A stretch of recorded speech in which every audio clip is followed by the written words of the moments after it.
পাণ্ডবেশ্বর বিধানসভার অন্তর্গত হরিপুরে বিধায়ক কার্যালয় নিকটে পাণ্ডবেশ্বর ব্লক তৃণমূল যুব কংগ্রেসের পক্ষ থেকে একটি বিশাল কর্মী সভার আয়োজন করা হয়।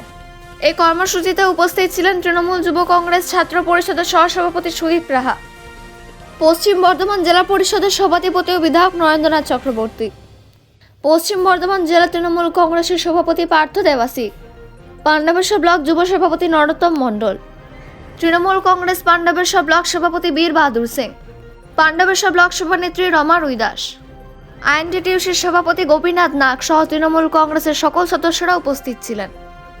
অনুষ্ঠান চলাকালীন বিধায়ক নরেন্দ্রনাথ চক্রবর্তী বলেন, আসন্ন 2026 সালের নির্বাচনে তৃণমূল কংগ্রেস 1 লক্ষ ভোটের ব্যবধানে জয়লাভ করবে, কারণ তৃণমূল কংগ্রেস প্রতি বছর প্রতিদিন জনগণের সঙ্গে থাকে।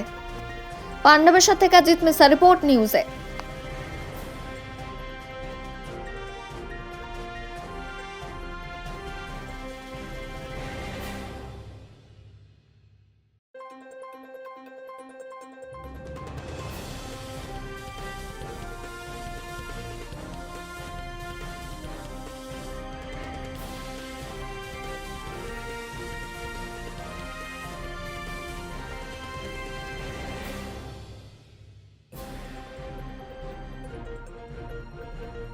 আপনারা গোটা পাণ্ডবেশ্বর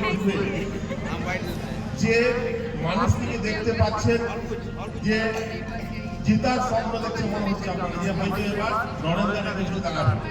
আমি বলছি, আমার কাছে বিশেষ সূত্রে খবর, বিজেপি পশ্চিম বর্ধমানে তাদের ক্যালকুলেশনে 1, 2, 3 করে যে কয়েকটি আসন তৃণমূল জিততে পারে, তার মধ্যে 1, 2, 3 এর মধ্যে পাণ্ডবেশ্বর।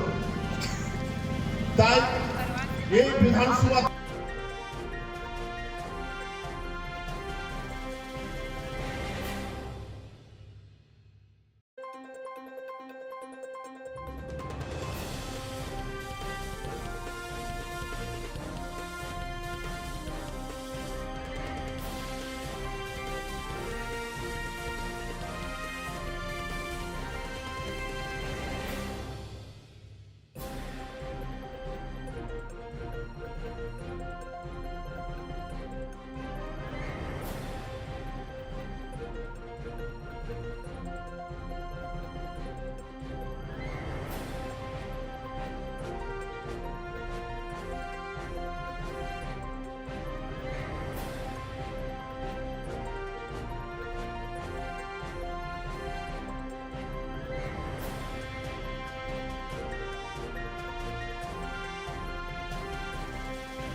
ব্লক তৃণমূল যুব কংগ্রেসের প্রকাশ্য সমাবেশ এবং সম্মেলন ছিল। এ তো জনসমুদ্র। এর থেকে বোঝা যায় যে পাণ্ডবেশ্বরের আগামী দিনের লড়াই গদ্দারদের বিরুদ্ধে, লড়াকুদের লড়াই, গদ্দারদের বিরুদ্ধে উন্নয়নের লড়াই, গদ্দারদের বিরুদ্ধে পাণ্ডবেশ্বরে এগিয়ে যাওয়ার লড়াই।